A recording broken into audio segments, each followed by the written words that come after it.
Hello, my name is Caralee Dunbabin. For those of you who've never met me before, this is just a short little video that we'd like to do to kind of show you some sales techniques for selling different types of handle designs on shears. When we're at shows, I would say the number one request we get, or the number one question we're asked, is about swivel shears. You know, what do they do? How do I use them? Why would I buy one? And I think that's something that, as shows are diminishing, I think that's a place where you distributors really have an opportunity to educate the stylist and to help her as well. And so some things I'd like to show when I'm demonstrating a swivel to a stylist, the things that I like to point out to them are, first of all, that there is a very natural hand position on most swivels. It's a crane position, and what that means is that the stylist is not having to move her finger or thumb to grip that shear.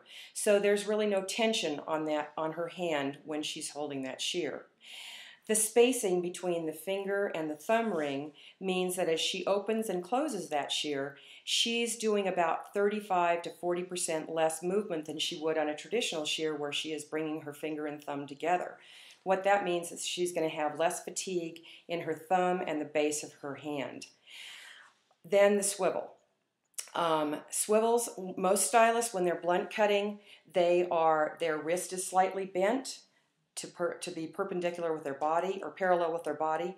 Their shoulder and their elbow are up in the air, and that's what creates a lot of tension for them. On a swivel, what you do is that the stylist is now going to move that swivel, and the resulting movement is that her wrist is straightened, her shoulder and elbow drop. So I'm going from a traditional shear to a swivel shear. And what that looks like in the back is that here is the finger position on a traditional shear that's parallel with the shear. I'm turning it so that it's perpendicular with the body of the shear. And that can be also shown to them in terms of point cutting. When I'm normally point cutting with a regular shear, here again, my shoulder and my elbow are elevated. There's a lot of tension on my arm because that's how I gain control to feather bangs or feather sides or that kind of thing. With the swivel, it turns. That allows me to drop my shoulder and elbow, put my arm parallel to my body, and brace it against my body so that I really have hardly any tension at all on that arm and on my hand. From the other way, it looks like a traditional shear like this, turned, so that now she has better control than she had before without nearly the amount of work. So if you can kind of show stylists that they turn like this, and you almost may have to make sure that they maintain their finger position on this side of the shear and just move their thumb. And a lot of times that will be enough to show them, they will get the idea of, oh, I can see what this does. And then the point cutting is a further demonstration for them. What I like to do on swivels, if they've never had one before, is to have them just sit in front of the TV the night before, the night that they buy it, and to just maneuver the shear in their hand to kind of see what the movement is like. I think it's a good idea to do their first haircut at home so that they kind of have an idea how this is going to work before they actually get to the salon. Nothing worse than sitting there going, oh, look how that works. Looks like you've only been doing this for 2 or 3 days. It also is a good idea to make sure, if you're selling this to a stylist who has carpal tunnel or bursitis or tendonitis or any of those kinds of problems, usually it makes such an enormous difference to them pretty quickly that they will continue to use the swivel, and even if there is a learning curve to it, so it's going to take a little bit of time before they build up the speed and the accuracy that they normally have. But they are motivated because it is taking away pain or taking away numbness. I've had a lot of stylists that have canceled surgery because of it, or had surgery, still had pain, still had numbness, and this allowed them to go back to work virtually pain-free. So they have the motivation to stick with it and make sure that they use it. A lot of stylists who are just like, oh, it's like a cool thing, I think I'd like to do that, sometimes they're not as motivated. And so sometimes that's when you get a phone call saying, I just can't use these, I don't like them, I want to, I don't want to keep them.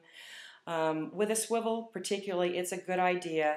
You'll sell more swivels if you do have some kind of a return policy. Maybe give them a week or 10 days so that they don't feel like, hey, I'm going to be stuck with this thing and I'm not willing then to take a chance on it. Because I would say that at least 95% of the time, your stylist will keep the shear, will fall in love with it. In fact, the worst thing about a swivel, in my opinion, is it ruins her other shears for her because she finds out that I can't use these the same way. They don't move for me. I have to move for them. And that's the benefit of the swivel. You also know that there's a lot of double swivels on the market now. So not only is the scissor turning this way, but the ring is also turning this way. We've sold these to a lot of younger gals and guys just coming out of school. And they, it's like anything. It's like computers or whatever. The younger you are, the easier it seems to be that you take to it.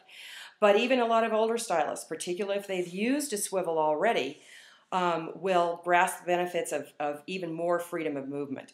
The disadvantage to these shears is there is a little more weight involved. Also, there's a little bit more broadness in the shear. So if you've got a gal that has a real tiny hand, make sure that she is using these shears in front of you so that you can see that she can palm them comfortably, that it's not getting in the way of her comb and that kind of thing. It's much better to eliminate the problem than to have to come back when she says, oh, well, I love the shear, it cuts great, but I just can't hold it in my arm, I keep dropping my comb.